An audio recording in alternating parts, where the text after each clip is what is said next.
Marcus Bell was 39 years old, and for 11 years he had been the man his wife's family pretended not to see at holidays. He drove a 2009 work van with a ladder rack and paint stains on the bumper. He wore Carhartt jackets that smelled faintly of sawdust no matter how many times they were washed. His wife, Tasha, told her friends he was in construction, the way a person describes a small embarrassment they were polite enough to keep. Her father, Reginald Whitfield, owned 3 commercial properties in North Charlotte, a 4-bedroom colonial in Myers Park, and the certainty that came from looking down at a man for a decade without consequence. On the Tuesday Marcus came home from a 16-hour job covered in drywall dust, Tasha was waiting in the kitchen with her keys already in her hand and a sentence she had rehearsed at her sister's house the night before. She told him she was leaving for the weekend to think. She told him their account was overdrawn, again, because of him. She told him not to come back without money. She said it the way a woman dismisses a contractor whose estimate came in too high. Marcus set his thermos on the counter. He looked at the small chip in the granite he had installed himself 4 years earlier, the week her father had laughed at him for trying. He nodded once. He said, "All right," what Tasha never thought to ask. Not once in 11 years of marriage was where the silent partner money came from on the strip mall her father had bought in 2019, or whose name sat 3 layers deep on the deed to the Myers Park colonial her father was so proud of. She told him not to come back without money. He came back with the deed to her father's house. Before we jump into the story, comment where in the world you are watching from and subscribe, because tomorrow's story is one you need to hear. The morning light came slow through the kitchen window the next day, the way light does in late October in Charlotte. Gold and tired and honest. Marcus stood at the counter in the empty house with a mug of black coffee in his hand and the silence of a man who had been left a note on the refrigerator that said, in Tasha's looping handwriting, "Figure it out." He did not crumple it. He folded it neatly along the creases she had already made, and he placed it inside the leather portfolio he kept on the top shelf of the hall closet, behind the winter coats. He had been folding paper that way for a long time. The portfolio was old, the leather was worn smooth at the corners. Inside it were receipts, tax forms, contracts, partnership filings, 2 cashier's checks from a closing in 2018, and the original copy of a quiet claim deed his grandmother had signed in 1997 and trusted him to keep. Tools were meant to work, not shine. That was what his grandmother used to say, sitting at her kitchen table in Rock Hill with a yellow legal pad and a Bible side by side. She had told him this the summer he turned 16, the summer she taught him to read a property line and a balance sheet at the same desk. She had told him a man who learned what land was worth would never have to ask permission to stand on it. She had been dead 9 years. He still heard her every morning. Marcus had met Tasha when he was 26. She was working the front desk at a real estate office on East Boulevard, and he had walked in to drop off a survey for one of his early commercial deals, a small property he had bought in his grandmother's name to keep his own off the public record. Tasha had laughed when he asked her to dinner. She had said yes, the way a woman says yes to a story she will tell later. Back then she had liked the way he listened. She had liked the steadiness in his voice. He had not told her then about the partnerships. He had not told her about the LSA his grandmother had set up for him before she died. The one with the trust attached and the silent stakes already moving.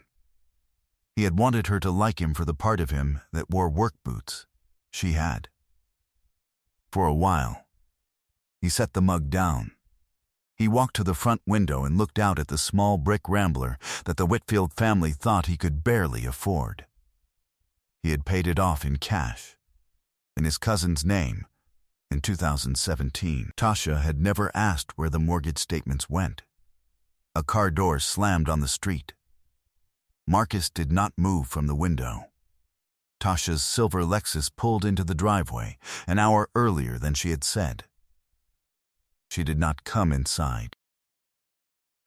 She sat in the driver's seat with her phone to her ear, gesturing the way she did when she was talking to her father. Marcus watched the conversation through the windshield. He watched her laugh. He watched her glance once, briefly, at the house and roll her eyes. Then she reversed out of the driveway and drove away. She had not even come in to get the bag she had told him she was packing. He stood at the window for another minute. Then he walked to the hall closet, took down the leather portfolio, and laid it open on the kitchen table. He did not start with the betrayal. He started with the math. For 3 years, Marcus had quietly been watching the way money moved through Reginald Whitfield's accounts. Not from anything illegal. He had a stake. He had earned that stake the year Reginald had needed a silent partner to close on the strip mall on Sugar Creek Road, the year the bank had pulled out at the last minute, and Reginald had been 3 days from losing the deposit. Marcus had written the check through his LLC. Reginald had signed the operating agreement without reading it carefully, because he could not imagine that the man his daughter had married was the one writing it. The agreement gave Marcus 31% ownership, a seat at any sale, and a right of first refusal on any Whitfield property, pledged as collateral. Reginald had pledged the Myers Park Colonial as collateral 2 years later, against a line of credit he used to buy his 4th property, and then promptly mismanaged. Marcus opened the laptop on the kitchen table. He pulled up the bank records his accountant had been quietly forwarding for 2 years. The line of credit was 3 months past due. The lender was preparing to call the note. Reginald did not know yet. Tasha did not know either. The Colonial in Myers Park, the house she had grown up in, the house she had bragged about at every dinner party for a decade, was already in technical default. His hands did not shake. His face stayed calm. He scrolled, and he found the email he had been waiting for from his attorney, a woman named Patricia Greer, who had handled his grandmother's estate and every transaction since. The subject line read simply, "Whitfield trigger event confirmed. Awaiting instruction." He read it twice. Then he scrolled to the second folder on his desktop, the one he had been quietly building for 14 months. It was labeled Tasha. Inside were bank statements showing $22,000 in transfers from their joint account to an account in her name only, in increments small enough to look like grocery runs. There were screenshots of texts from her phone, forwarded the one Saturday she had asked him to charge it for her, between her and a man named Devin. "He won't be a problem," one message read. "He never is." There were the closing documents for a small condo she had put a down payment on, in her name only, 6 months ago. There were photographs of her car in the parking lot of a hotel on Independence Boulevard, taken by a private investigator named Calvin Reese, who had been one of his grandmother's old students. $22,000. 14 months of planning she had been packing while he was paying the mortgage. He picked up his phone. He called Patricia Greer. He said, "Go ahead and start the filing." He hung up. He closed the laptop. Some things you don't say. You document them, and you let the paper do the speaking. The next morning, Marcus drove to Patricia Greer's office on Tryon Street. Her practice was on the 4th floor of a brick building she had owned outright since 1998. And her waiting room smelled like old books and cold coffee. She was 61 years old, and she did not waste sentences. She slid a manila folder across the table to him without speaking. He opened it. Inside were 3 documents: the operating agreement from the strip mall purchase, the cross-collateralization clause Reginald had signed without reading, and the demand letter the lender had drafted, but not yet sent. Patricia tapped the demand letter with one finger. "They'll call the note on Friday," she said. unless someone steps in to purchase the position. She let that hang in the air. Then she said, "You can purchase the position." Quietly, today, Marcus looked at the paperwork for a long moment. He said, "Do it." Patricia did not smile. She said, "Marcus, you understand what this means." He said, "I understand exactly what it means." That afternoon he drove to see his uncle Reuben in Salisbury. Reuben was 76, and he had been the man who taught Marcus how to read a contract before he could drive a car. They sat on the back porch of the small white house Reuben had built with his own hands, and Marcus told him everything. About Tasha, about the 22,000, about the deed, about what was coming on Friday. Reuben listened without interrupting. He drank his coffee slowly. When Marcus finished, Reuben set his cup down and said, "Your grandmother saw her coming, you know. The first Thanksgiving you brought that girl up here. She said to me, 'That woman watches him the way a cat watches a window. She does not see him at all.'" He looked at Marcus steadily. He said, "Don't let bitterness be the thing you carry out of this. Carry the deed. Leave the bitterness." Marcus nodded. He folded the words and put them away with everything else. By Thursday, Patricia had purchased the lender's position on the Myers Park Colonial. The Whitfields did not know. The transfer happened quietly, between institutional accounts. On a Wednesday afternoon, while Reginald Whitfield was playing golf at Carmel Country Club and telling a story about his son-in-law, who could not even keep the lights on. Patricia also filed the divorce petition. She froze the joint accounts at 4:51 p.m., 11 minutes before they closed. She filed an emergency order naming the condo Tasha had purchased as marital property subject to discovery. She did all of it on a Thursday because Patricia Greer liked her Fridays for finishing things. Marcus drove home that night and made dinner. He grilled 2 pieces of chicken and steamed broccoli and set the table for 2. When Tasha came home at 9, dropping her keys loudly on the counter, he did not look up from the cutting board. She said, "I'm staying with Daddy this weekend." He said, "All right." She watched him for a moment, trying to decide if she had won. She said, "Did you figure it out?" He said, "I figured a lot of things out, Tasha." She rolled her eyes and walked upstairs. He listened to the floorboards as she packed. Real power operated in quiet rooms. By Saturday morning, he had everything he needed. The deed transfer was recorded with the county. The default position was held by his LLC. The divorce papers were ready to be served on Monday. He drove to Myers Park at 10 in the morning in the work van because he wanted them to see the work van one last time. He parked it in the circular driveway of the colonial Reginald Whitfield had been bragging about since 1996. He carried the leather portfolio under his arm. He rang the bell. Tasha opened the door already smiling because she thought he had come to beg. Behind her, Reginald stood in the foyer in his weekend cardigan, holding a tumbler of bourbon at 11 in the morning. Tasha's mother, Lenora, stood at the bottom of the staircase with her arms crossed. A man Marcus did not recognize stood in the living room, leaning against the mantel. Reginald said, "This is Devin. He's a family friend." Marcus nodded once at Devin. He said, "I know who he is." The room shifted slightly. Marcus walked past Tasha into the foyer without being invited. He set the leather portfolio on the entry table. He opened it. He laid the papers out one at a time. He did not raise his voice.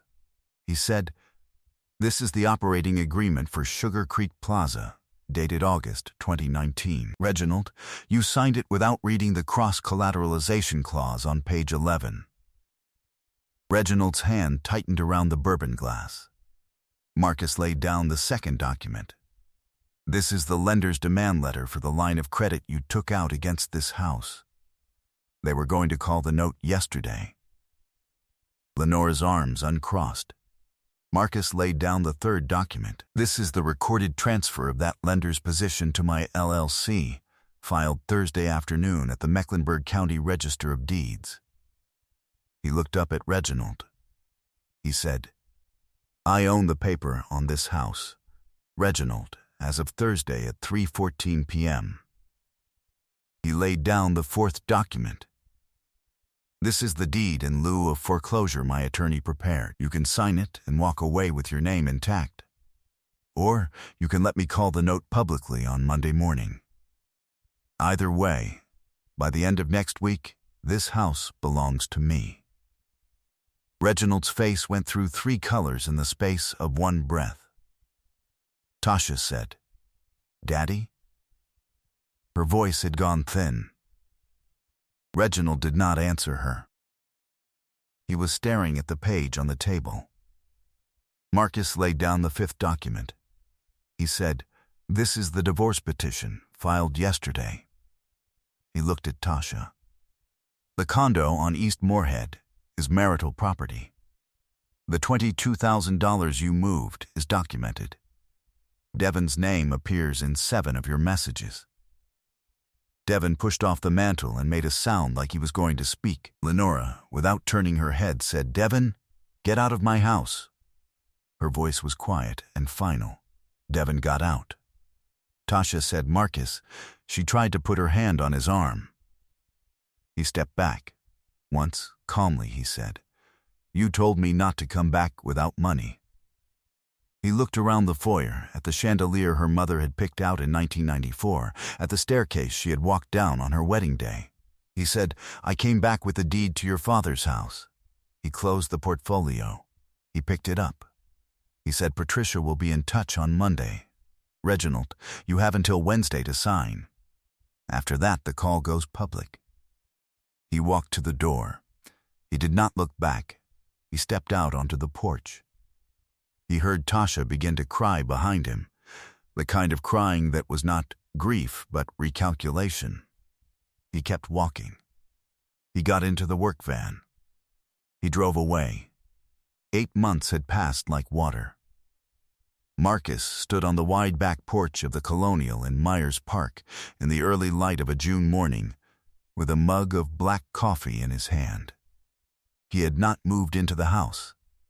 He had leased it, fully restored, to a foundation that placed displaced families into transitional housing. A foundation his grandmother had set up in 1992, and that he had quietly expanded into a network across 3 states. The house was full of people who needed it more than he did. He still preferred the brick Rambler.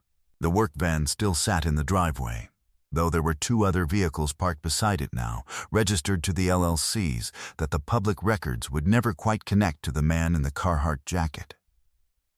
There was a woman named Celeste, who came by some weekends. She was an architect who restored old churches, and she had asked him a question the first time they met that no one had asked him in a decade.